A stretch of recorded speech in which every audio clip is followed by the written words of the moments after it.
Papuri kay Yahweh. Siya ay mabuti sa lahat ng panahon. Siya ay Diyos na hindi nagbabago, maruga, mapagkalinga. Diyos na mahabagin at tapat magpakailanman. Ako po si William B. Kumilang, taga Villasis, Pangasinan. Brain aneurysm o brain stroke survivor. Isang PWD, person with disability. Kahapon po ay gusto ko na pong mamatay. Bakit po? Sapagkat ako po ay pagod na sa aking buhay. Nakaupo sa wheelchair. Hindi makalakad. Hindi makapasyal anytime. Hindi ko po magawa ang mabuting bagay na nais ko pong gawin. Kaya sa loob ng 7 taon po, mula 2018 hanggang ngayon, 2025, ako po ay napagod sa aking kalagayan. Kaya ako po ay nagdasal at nagbuhos ng maraming iyak. Sabi ko sa Diyos, Panginoon, gusto ko na pong magpahinga ng walang hanggan.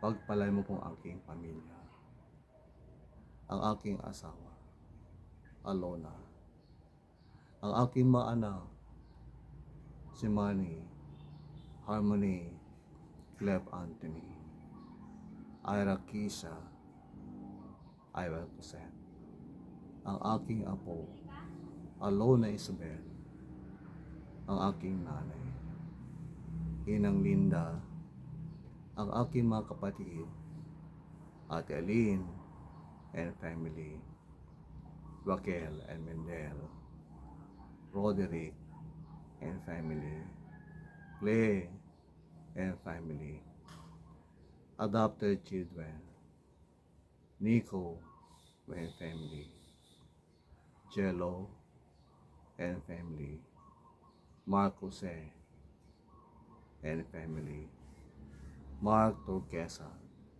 and family, Nover and family, Luciano and family, Johnny and family, Albert and family, Aaron and family. At lahat ng mga taong nagpapahalaga sa akin ay inyo pong pagpalain. Panginoong Diyos,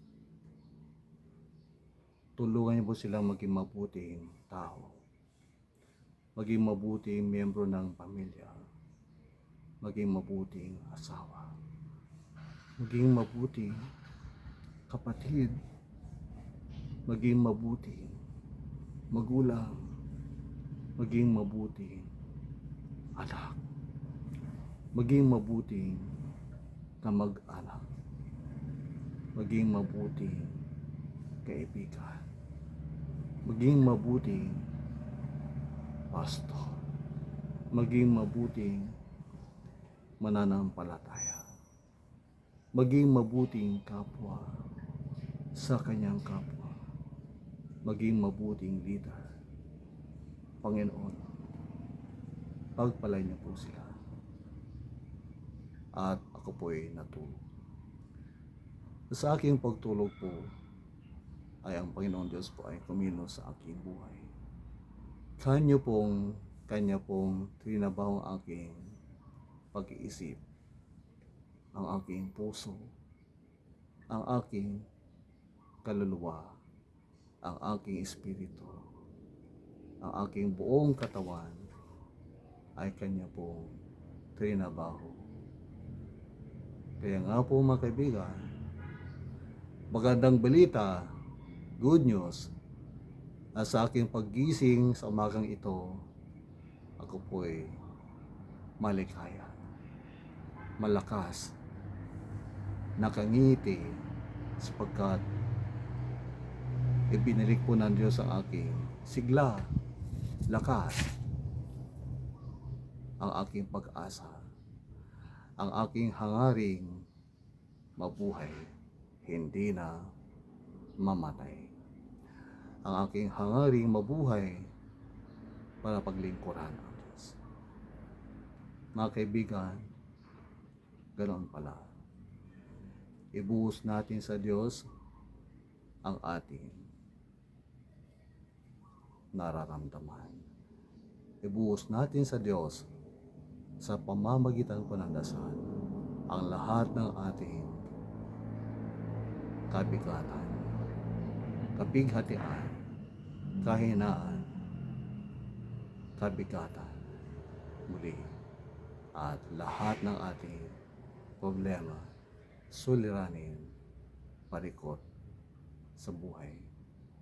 At atin pong ipabuhat sa Diyos ang lahat ng ito sa Kanya, sapagkat siya po ay nagmamalasakit sa atin, gaya ng kanyang sinasabi ng kanyang salita.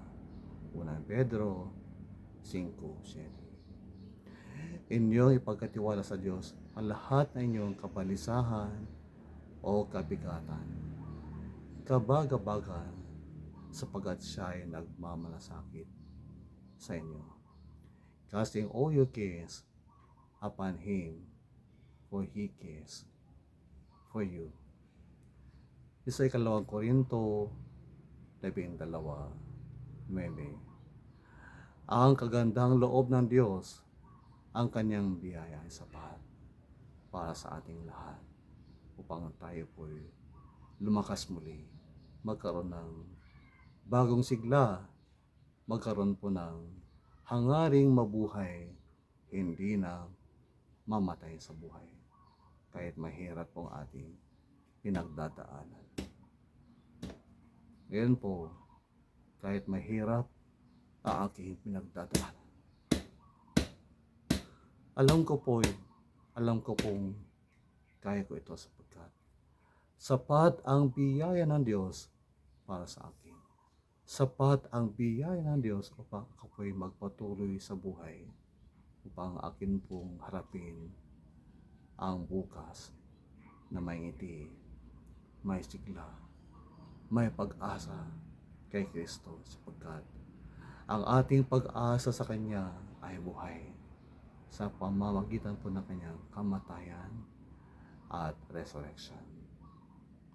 Papuri sa Diyos, sapagkat ako po'y malakas muli, masigla, at merong buhay na pag-asa kay Hesus Kristo. Gawin mo rin yon, kaibigan. Magdasal ka lang at ibuhos mo sa Diyos ang iyong kaluluwa.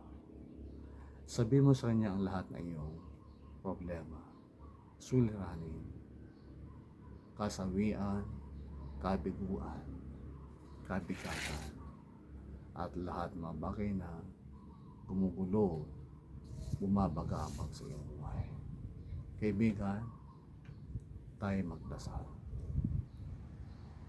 Makapangyarihang Diyos, Diyos na dakila, Ikaw ay mabuti sa lahat ng panahon, tapat magpakailanman, at kailanman ay hindi mo pababayaan at iiwan ang mga taong kumakapit sa inyo, nananalig at nagtitiwala sa inyo.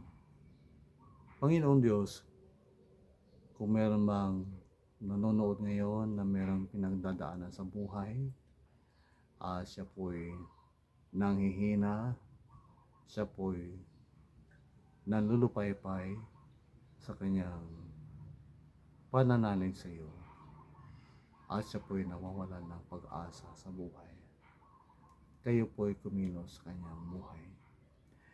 Inyo po siyang palakasin emotionally, physically, at spiritually.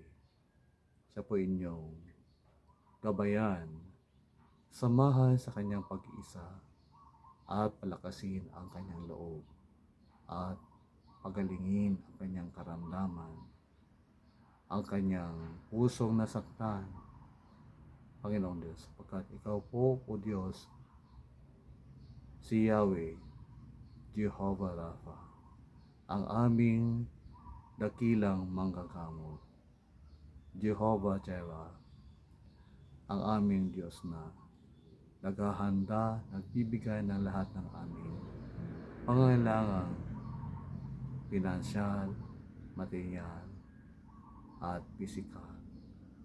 Maraming salamat po, Panginoong Diyos, sapagkat sapat at sapat, tunay na sapat ang iyong kagandahang loob, ang iyong biyaya. Maraming salamat po.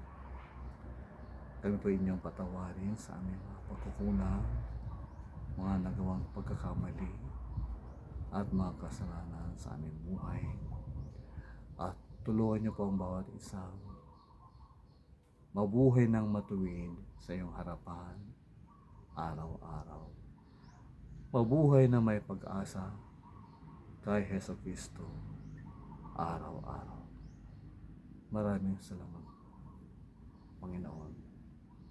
Dahil dito, sa inyong lahat ng papuri, pasasalamat at walhati. Sa pangalan ni Jesus. Amen.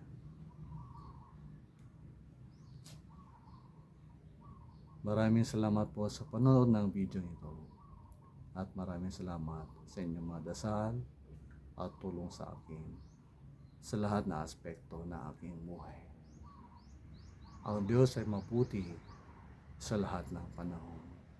Patuloy po tayo manalig, magtiwala at sumunod sa kanyang kalooban sa ating buhay araw-araw. God bless po.